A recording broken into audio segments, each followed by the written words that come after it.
আসসালামু আলাইকুম। The business standard তার বাংলা সংস্করণে একটি রিপোর্ট প্রকাশ করেছে। তার শিরোনাম হচ্ছে সাবেক বিএনপি প্রধানের সম্পদ আরেকটি হিমশৈলের চূড়া, মানে একেবারে পাহাড়ের চূড়া পরিমাণ সম্পদ কিনা সেটি একটা প্রশ্ন রেখে এই রিপোর্টটি করা হয়েছে। প্রতিদিনই আসিফ মিয়ার নামে তিনি কখনো বিবৃতি দিচ্ছেন, কখনো তার বিপরীতে নানা তথ্য দিয়ে গণমাধ্যমগুলো খবর প্রকাশ করছে। তো বিজনেস স্ট্যান্ডার্ড যে নতুন বিষয়টি সামনে এনেছে দর্শক, সেটি আপনাদের সামনে উপস্থাপন করছি। প্রিয় দর্শক, আসসালামু আলাইকুম। নতুন আরেকটি ভিডিওতে আপনাদের সকলকে স্বাগত জানাচ্ছি। আমি নাজমুস সাকিব। প্রিয় দর্শক, ডিএমপির সাবেক কমিশনার আসাদুজ্জামান মিয়ার দুর্নীতির চাঞ্চল্যকর তথ্য নাগরিক টিভি প্রকাশ করেছে। মানবজমিন পত্রিকাতে এ সংক্রান্ত রিপোর্ট প্রকাশ করার পর সেটি আবার তারা প্রত্যাহারও করে নিয়েছে। তো এই যখন অবস্থা, তখন প্রথম আলোর মতো একটি দৈনিক, যার কাছে মানুষের অনেক সময় অনেক এক্সপেকটেশনস থাকে, সেই পত্রিকা যেটা করলো, তারা একটা নির্লজ্জ কাজ করলো। তারা আসাদুজ্জামান মিয়ার একটি বিস্তারিত সাক্ষাৎকার, যেটাকে আমি বলতে চাই একটা সাফাই সাক্ষাৎকার, ছাপানোর মাধ্যমে আসাদুজ্জামান মিয়া তিনি যে দুর্নীতি করেননি এ ধরনের উদ্ভট দাবি তিনি যে সাক্ষাৎকারে করেছেন সেটি অবিকল তারা ছাপিয়ে আসাদুজ্জামান মিয়াকে একটা ক্লিন চিট দেওয়ার চেষ্টা করেছেন বলে আমাদের কাছে মনে হয়েছে। প্রিয় দর্শক, আসসালামু আলাইকুম। প্রিয় দর্শক, ফাইনালি চলে আসলাম আপডেট ও গুরুত্বপূর্ণ কিছু নিউজ নিয়ে আপনাদের মাঝে। প্রিয় দর্শক, অবশ্যই ভিডিওটি শেষ অবধি দেখবেন। দর্শক, আপনাদের কাছে ছোট্ট একটি অনুরোধ, দেশ এবং দেশের বাইরে হলে কমেন্ট বক্সে লিখে জানিয়ে দেবেন, আর চ্যানেলে নতুন হলে সাবস্ক্রাইব করে পাশে থাকা বেল বাটনটি অবশ্যই অল করে দেবেন, কারণ পরবর্তী আপডেট নিউজ সবার আগে পাওয়ার জন্য। প্রিয় দর্শক, আর অবশ্যই একটি লাইক। আসসালামু আলাইকুম। দি বিজনেস স্ট্যান্ডার্ড তার বাংলা সংস্করণে একটি রিপোর্ট প্রকাশ করেছে। তার শিরোনাম হচ্ছে সাবেক বিএনপি প্রধানের সম্পদ আরেকটি হিমশৈলের চূড়া, মানে একেবারে পাহাড়ের চূড়া পরিমাণ সম্পদ কিনা সেটি একটা প্রশ্ন রেখে এই রিপোর্টটি করা হয়েছে। প্রতিদিনই আসিফ মিয়ার নামে তিনি কখনো বিবৃতি দিচ্ছেন, কখনো তার বিপরীতে নানা তথ্য দিয়ে গণমাধ্যমগুলো খবর প্রকাশ করছে। তো বিজনেস স্ট্যান্ডার্ড যে নতুন বিষয়টি সামনে এনেছে দর্শক, সেটি আপনাদের সামনে উপস্থাপন করছি। সেখানে বলা হচ্ছে ফরিদপুরের গোপালপুল ইউনিয়নের বাসিন্দা নূর আলম, 3 সন্তান ও স্ত্রী নিয়ে তার সংসার। নূর আলমের দাবি, কৃষিকাজ করে সংসার চালাতে তার বেগ পেতে হয়, অথচ নথিপত্র বলছে এই নূর আলমই গাজীপুরের শ্রীপুরে প্রায় 26 বিঘা জমির মালিক। ফরিদপুরের আরেক বাসিন্দা ইব্রাহিম শেখের গাজীপুরে একই এলাকায় 5 বিঘা জমি রয়েছে। তাহলে ইব্রাহিম শেখ এবং ওই নূর আলম এই দুজনের মিলে 31 বিঘা জমি। নূর আলম গাজীপুরে জমি কেনার বিষয়টি দৃঢ়ভাবে অস্বীকার করেছেন। এই প্রতিবেদককে তিনি বলেন, আমি গাজীপুরে কোনো জমি ক্রয় করিনি, আমার সংসার চালাতেই কষ্ট হয়, সেখানে জমি কিনবো কিভাবে? আমি মিথ্যা বললে আপনারা তদন্ত করে দেখেন, সম্পদ পেলে নিয়ে যান। এতে প্রশ্ন উঠেছে, তাহলে নূর আলমের নামে এই সম্পত্তি কিনলো কে? ইব্রাহিম শেখ কিভাবে এত টাকার জমি কিনলেন? দুজনই দরিদ্র মানুষ। আচ্ছা, অনুসন্ধানে জানা গেছে নূর আলম এবং ইব্রাহিম শেখের আরেকটি পরিচয় আছে। তারা ঢাকা মেট্রোপলিটন পুলিশের ডিএমপির সাবেক কমিশনার আসাদুজ্জামান মিয়ার আত্মীয়। নূর আলম সম্পর্কে আসাদুজ্জামানের শ্যালক এবং ইব্রাহিম তার ভাগ্নে। ইব্রাহিম হোসেন বলেন, আমরা দীর্ঘদিন আওয়ামী লীগের রাজনীতি করি, আমার মামা সৎ পুলিশ অফিসার ছিলেন, পারিবারিকভাবে তারা অনেক সম্পদশালী।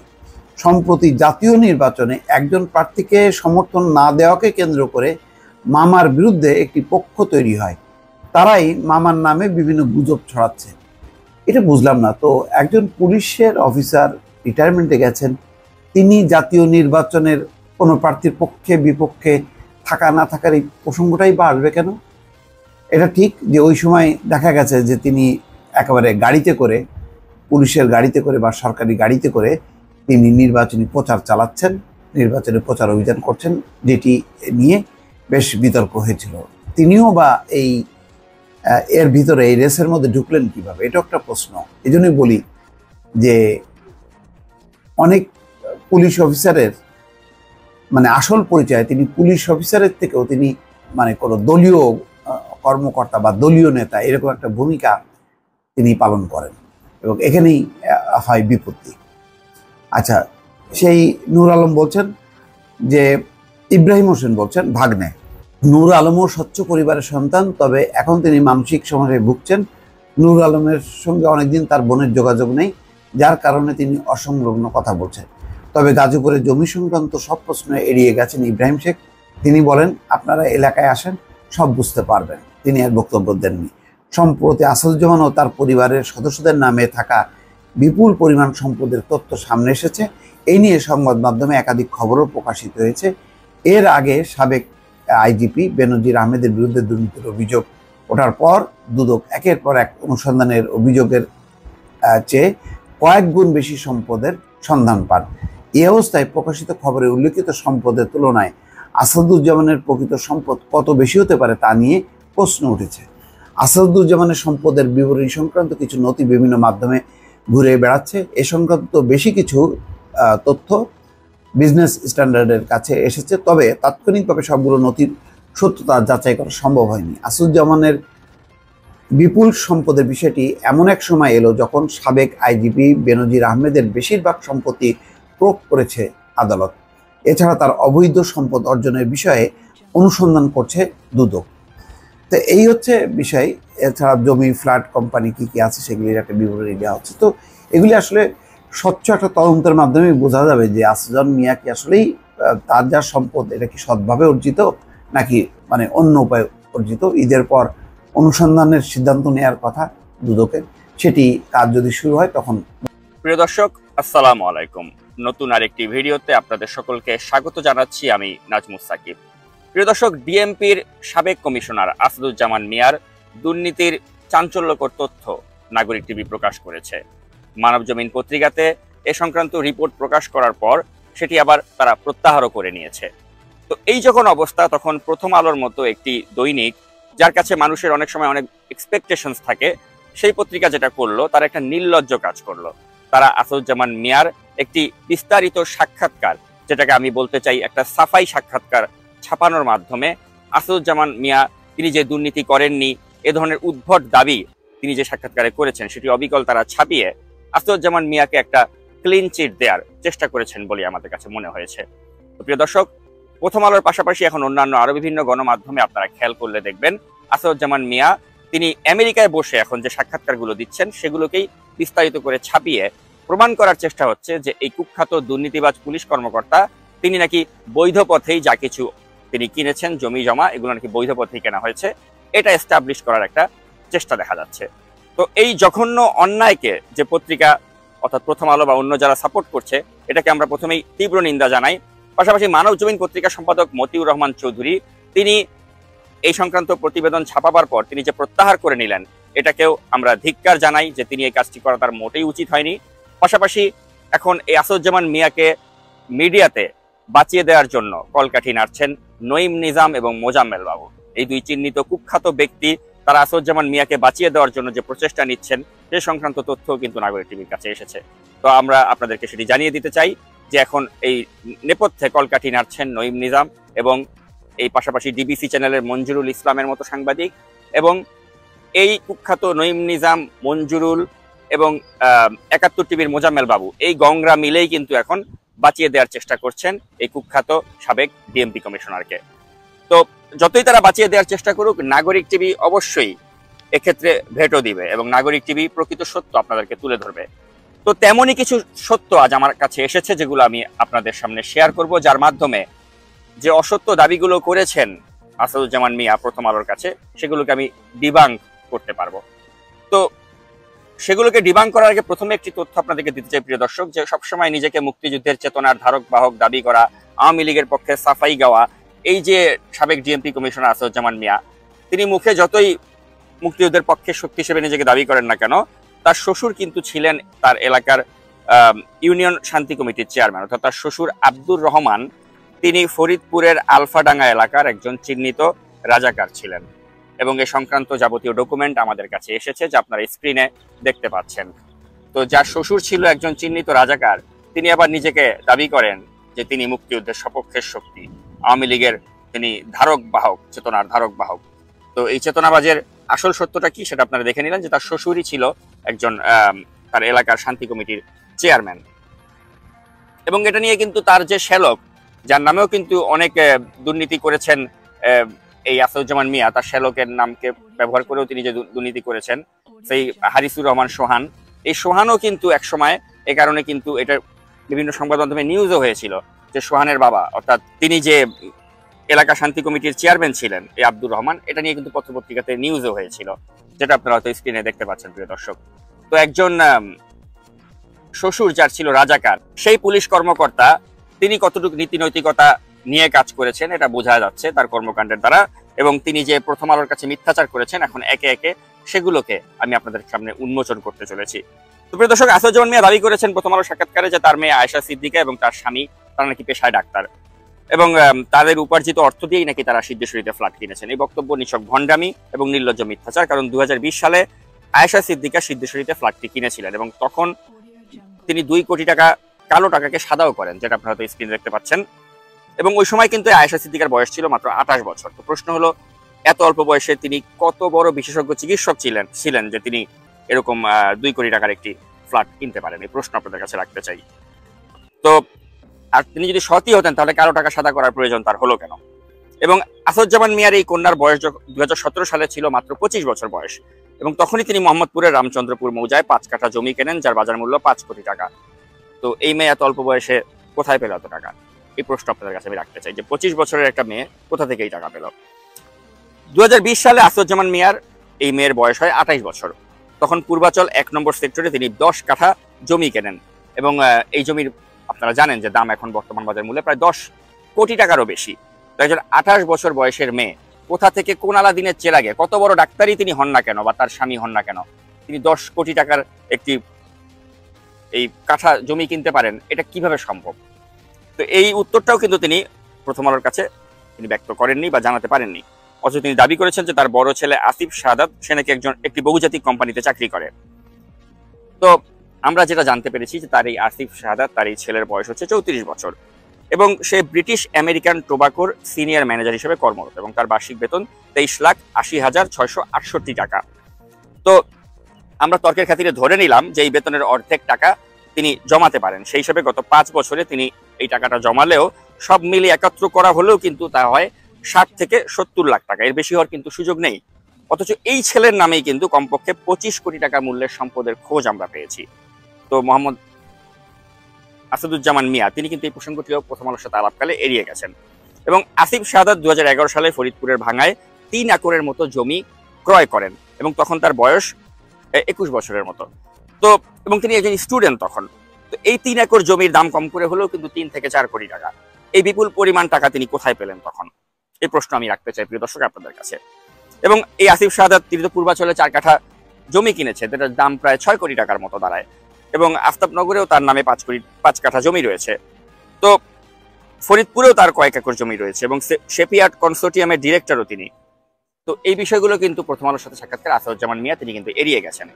এবার আসা যাক আসাদুজ্জামান মিয়ার স্ত্রী আফরোজা জামানের প্রসঙ্গে। আপনারা জানেন প্রিয় দর্শক, রাজধানী ধানমন্ডি এবং ইস্কাটনে তার যে ফ্ল্যাট রয়েছে এই বিষয়টি কিন্তু প্রথম আলোর সাথে সাক্ষাৎকারে স্বীকার করেছেন আসাদুজ্জামান মিয়া এবং তিনি বলেছেন যে তার স্ত্রীর নাকি একটি বুটিকের ব্যবসা রয়েছে এবং বুটিকের ব্যবসা থেকেই তিনি নাকি এই ফ্ল্যাটগুলো তিনি ক্রয় করেছেন। তো এখন আমার প্রশ্ন হচ্ছে, কত বড় বুটিকের কোম্পানি তিনি বাংলাদেশে ওন করেন?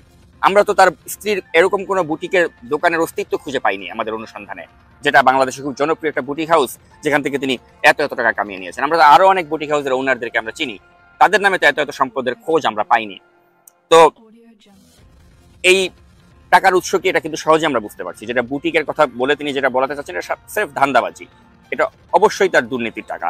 এবং 2018 সালে তিনি প্রভাব খাটিয়ে কিন্তু তার স্ত্রীর নামে পূর্বাচলের 1 নম্বর সেক্টরে প্লট তিনি নিয়েছেন। তো তিনি তার নিজের নামে নিতেই পারেন, কিন্তু তার স্ত্রীর নামে তিনি যেটা নিয়েছেন, যেহেতু রাষ্ট্রের কোনো ক্ষেত্রেই তার স্ত্রীর কিন্তু কোনো অবদান ছিল না, তবে এটা একটা অনৈতিকভাবে তিনি তার প্রভাব খাটিয়ে কিন্তু তার স্ত্রীর নামে এটা নিয়েছেন। তো এটিও কিন্তু তিনি একটি দুর্নীতির আশ্রয় নিয়েছেন প্রিয় দর্শক। 2012 সালে ফরিদপুরের ভাঙ্গা উপজেলার হাইওয়ের পাশে প্রায় 1 একর জমি তিনি তার স্ত্রীর নামে কিনেন এবং ওটার দালিলিক প্রমাণও কিন্তু আমাদের কাছে আছে। এবং প্রথম আলোর কাছে তিনি ওই সাফাই সাক্ষাৎকারে কিন্তু এই ব্যাপারটাও চেপে গিয়েছেন। রাজধানীর ঢাকার জোয়ার সাহারা মৌজায় 5 কাঠা জমি তার স্ত্রীর নামে রয়েছে এবং এই জমির বিষয়টিও কিন্তু প্রথম আলোতে এড়িয়ে যান আসাদুজ্জামান। তো আসাদুজ্জামানের স্ত্রী আফরোজা জামানের ভাই বোনদের আয়ের উৎস কি, এই প্রশ্নটা প্রিয় দর্শক আমি আপনাদের কাছে রাখতে চাই। তার ভাই নূর আলম পুরোপুরি একজন বেকার মানুষ। তো কি কারণে তারা রাজধানীতে এত মূল্যবান সম্পত্তি আফরোজাকে দান করলেন, অর্থাৎ জোয়ার সাহারা মৌজায় যে 5 কাঠা জমি এটা আফরোজাকে কিন্তু দান করেছেন তার ভাই। তো এখন এই বেকার ভাই কোন জাদু বলে এটা দান করলেন, কোন আলাদিনের চেরাগ থেকে এই টাকা তিনি পেয়েছেন যে তার বোনকে তিনি এটা দান করেছেন, এই প্রশ্ন আমি আপনাদের কাছে রাখতে চাই। ফরিদপুরের আলফাডাঙ্গায় আফরোজা জামানের নামে অন্তত 3টা দলিল পাওয়া গিয়েছে। এ ব্যাপারেও কিন্তু আসাদুজ্জামান মিয়া কোনো বক্তব্য প্রথম আলোতে দেননি। আর গণপরিবহনের যে ব্যবসাটা রয়েছে এটা তো তিনি রুট পারমিট যে মমতা পরিবহনকে লাইসেন্স দিয়েছেন এইভাবে তিনি নিজের ক্ষমতার প্রয়োগ ঘটিয়ে, এটা নিয়েও কিন্তু আমরা আমাদের প্রতিবেদনে উল্লেখ করেছিলাম প্রিয় দর্শক। এবং এই রুট পারমিট তিনি যে দিলেন অবৈধভাবে এটা নিয়েও কিন্তু তিনি কোনো কথা প্রথম আলো সাক্ষাৎকারে বলেননি। এবং প্রথম আলোতে তিনি দাবি করেছেন যে আফতাবনগর 21 কাঠার মধ্যে মাত্র 7 কাঠা নাকি তাদের নামে, বাকি তার শেলিকার নামে। এটাও একটা মিথ্যা তথ্য, কারণ আমাদের কাছে যে দলিলের কপি আছে সেখানে দেখা যাচ্ছে যে আসাদুজ্জামানের 2 ছেলে আসিফ সাহাদাত ও আসিফ মাহাদিনের নামেই কিন্তু 5 কাঠা করে মোট 10 কাঠা রয়েছে, আর আসাদুজ্জামানের নামে আছে 6 কাঠা এবং তার শেলিকা পারভিন সুলতানার নামে আছে 5 কাঠা জমি। তো এখন প্রশ্ন হচ্ছে যে ছোট ছেলে আসিফ মাহাদিন তিনি তো একজন বিশ্ববিদ্যালয়ে পড়ুয়া ছাত্র, তো তার টাকার উৎস কি প্রিয় দর্শক, এই প্রশ্ন আপনাদের কাছে আমি রাখতে চাই। এবং আফতাবনগরে 2019 সালে যখন ছোট ছেলে আসিফ মাহাদিনের নামে এই জমি কেনা হয় তখন তার বয়স ছিল মাত্র 19 বছর। তো এত অল্প বয়সে এই বিপুল পরিমাণ টাকা কোথা থেকে পেলেন আসিফ মাহাদিন, এই প্রশ্ন প্রিয় দর্শক আমি রাখতে চাই আপনাদের কাছে। এবং প্রথম আলোতে কিন্তু এ ব্যাপারেও আসাদুজ্জামানের কোনো বক্তব্য নেই। আসাদুজ্জামান দাবি করেছেন যে বসুন্ধরার এল ব্লকে তার স্ত্রীর বাড়িটি ব্যাংকের ঋণ নিয়ে করা হয়েছে, অথচ আমরা কিন্তু এ ব্যাপারে অনুসন্ধান চালিয়ে যেটা খোঁজ পেয়েছি যে সাউথ ইস্ট ব্যাংক থেকে তিনি মাত্র 1 কোটি টাকার ঋণ নিয়েছেন, অথচ ওই বাড়িটি নির্মাণেই কিন্তু খরচ হয়েছে কমপক্ষে 20 কোটি টাকা। এবং আয়কর ফাঁকি দেয়া এবং বিভ্রান্ত সৃষ্টি করার জন্যই কিন্তু নামকাস্ত এই ঋণটি নেওয়া হয়েছিল, এটা আমাদের অনুসন্ধানে আমরা বের করেছি। এবার আসলে আসাদুজ্জামানের আমেরিকায় পড়ুয়া বিশ্ববিদ্যালয়ে পড়ুয়া যে ছোট ছেলে আসিফ মাহাদিন তার প্রসঙ্গে তিনি নিকুঞ্জ আবাসিকের 8-এর 6 নম্বর বাড়ি যেটা ট্রিপ্লেক্স বাড়ির অভ্যন্তরে 7 সজ্জাতেই কয়েক কোটি টাকা ব্যয় করেছেন। এবং এতটুকু একটা ছোট ছেলে তার এই আলিশান বাড়ি উৎস কি প্রিয় দর্শক, এটা নিশ্চয়ই আপনারা বুঝতে পারছেন। আসাদুজ্জামান দাবি করেছেন তার আয়কর নথিতে নাকি তার সবকিছু উল্লেখ করা আছে। এখন আমাদের প্রশ্ন হচ্ছে যিনি চাকরি জীবনে মাত্র 1.5 থেকে 2 কোটি টাকার মতো তিনি ইনকাম করেছেন, তার এত বিপুল পরিমাণ টাকার উৎস কি? এবং দুর্নীতিলব্ধ আয়কর রিটার্নে উল্লেখ করলে কি সেই দুর্নীতির টাকা বৈধ হয়ে যায় প্রিয় দর্শক, এই প্রশ্ন কিন্তু আমি আপনাদের কাছে রাখতে চাই। এবং প্রথম আলোতে তিনি আরো বেশ কিছু বিষয় কিন্তু এড়িয়ে গেছেন, যেমন আসাদুজ্জামান মিয়া তিনি এই যে কালো টাকা সাদার যে প্রসঙ্গ এটা কিন্তু তিনি চেপে গেছেন, এবং পূর্বাঞ্চলের নিউ টাউনের যে 3টি প্লটের মালিক এই প্রসঙ্গ তিনি এড়িয়ে গেছেন। এবং আসাদুজ্জামান মিয়ার বাবা তোফাজ্জল হোসেন তিনি শতভাগ কিন্তু একটা কৃষি জমি তিনি দেখাশোনা করতেন এবং তার আর কোনো আয়ের উৎস কিন্তু ছিল না। তিনি দাবি করছেন যে তারা নাকি পৈতৃক সূত্রেই নাকি অনেক জমি জমার মালিক, এটাও কিন্তু একটা সম্পূর্ণ মিথ্যা কথা। তো আসাদুজ্জামান মিয়ার নামে সাভারে 2000 বর্গফুটের একটি ফ্ল্যাট আছে প্রিয় দর্শক, এবং ফরিদপুরের বাইরে 332.5% জমি রয়েছে। এ ব্যাপারেও কিন্তু প্রথম আলোতে তিনি কোনো কথা বলেননি। রাজধানীর কুড়িলে পুলিশ হাউজিং এর রাস্তার সঙ্গে আসাদুজ্জামানের 7 কাঠা জমি রয়েছে, অথচ প্রথম আলোর সাথে আলাপকালে তিনি কিন্তু এই বিষয়টি সম্পূর্ণরূপে এড়িয়ে গেছেন। এবং তিনি এটাও দাবি করেছেন যে তার বোনেরা তাকে বেশ কিছু জমি দান করেছেন। এবং আমরা সুস্পষ্টভাবে প্রশ্ন করতে চাই যে তার বোনদের কি এমন আর্থিক সচ্ছলতা আছে যে তারা তার মতো একজন এত বড় পদে থাকা একজন কর্মকর্তাকে জমি দান করেন। তো এটাও কিন্তু প্রিয় দর্শক আপনারা বুঝতে পারছেন যেখানে কোন ধরনের ছল চাতুরির আশ্রয় তিনি নিয়েছেন। আসাদুজ্জামানের স্ত্রী আফরোজা জামান হয়তো কোনো সময় দাবি করতে পারেন যে তার এক বোন আয়ারল্যান্ড প্রবাসী এবং তিনি নানা সময় তাকে রেমিটেন্স পাঠিয়েছেন। তো আমাদের প্রশ্ন, যে বোনের কোনো আর্থিক অসচ্ছলতা নেই, তার স্বামীর এত বড় একটি পদে তিনি কর্মরত, যার নিজের বুটিকের দোকান রয়েছে, তাকে কেন বারবার তার প্রবাসী বোন রেমিটেন্স পাঠাবে? এই প্রশ্ন আমরা আগেই করে রাখতে চাই। প্রথম আলোতে দেওয়া সাক্ষাৎকারে আসাদুজ্জামান মিয়া তার শ্যালক নূর আলমের সম্পদের বিষয়টিও কিন্তু প্রিয় দর্শক এড়িয়ে গেছেন। গাজীপুরের শ্রীপুর উপজেলার 7 মৌজায় 2.5 একর জমি আছে নূর আলমের নামে, এবং নূর আলম কিন্তু পুরোপুরি একজন বেকার মানুষ। তো তার এই জমির টাকার কোথা থেকে এসেছে প্রিয় দর্শক, এটাও নিশ্চয়ই আপনারা বুঝতে পারছেন। তো এই যে শ্যালক শ্যালিকার নামে এত জমি, এগুলোর উৎস নিয়ে কিন্তু তিনি বিস্তারিত কিছুই বলতে পারেননি প্রথম আলোর সাথে সাক্ষাৎকারে। তো সবকিছু মিলিয়ে আমরা যেটা বলতে চাই প্রিয় দর্শক, এই দুর্নীতিবাজ পুলিশ কর্মকর্তা তিনি মূলত প্রথম আলোর কাছে একটা সাফাই বক্তব্য রেখেছেন, এবং সাফাইয়ের দ্বারা তিনি নিজেকে দাবি করার চেষ্টা করেছেন যে সবকিছু বৈধ প্রক্রিয়া নেওয়া হয়েছে, কিন্তু সবই অবৈধ। এবং তার প্রথম আলোর সাক্ষাৎকারটাকে ডিবাং করার জন্য আমি এই ভিডিওটি বানালাম, এবং আমি একে একে সবগুলোই কিন্তু ডিবাং করার চেষ্টা করলাম। তো এখন আমি দেখতে চাই যে দুদক কি করে। আমরা জানি দুদক কিছুই করবে না, তারপরেও আমরা আমাদের অনুসন্ধানে যা পেলাম সেটা আপনাদের সামনে তুলে ধরলাম। এবং দেশে যদি কখনো একটি গণতান্ত্রিক সরকার প্রতিষ্ঠিত হয়, এ ধরনের দুর্নীতিবাজদের অবশ্যই বিচারের মুখোমুখি করা হবে, এটাই আমরা প্রত্যাশা করছি। এবং আগামী দিনগুলোতেও নাগরিক টিভির এ ধরনের অনুসন্ধান আমরা অব্যাহত রাখবো এবং আসাদুজ্জামান মিয়ার মতো যত দুর্নীতিবাজ রয়েছে প্রত্যেকের মুখোশ আমরা একে একে উন্মোচন করব। এই প্রত্যয় ব্যক্ত করে প্রিয় দর্শক, আজকের এই ভিডিওটি এখানেই শেষ করছি। এতক্ষণ সাথে থাকার জন্য ধন্যবাদ।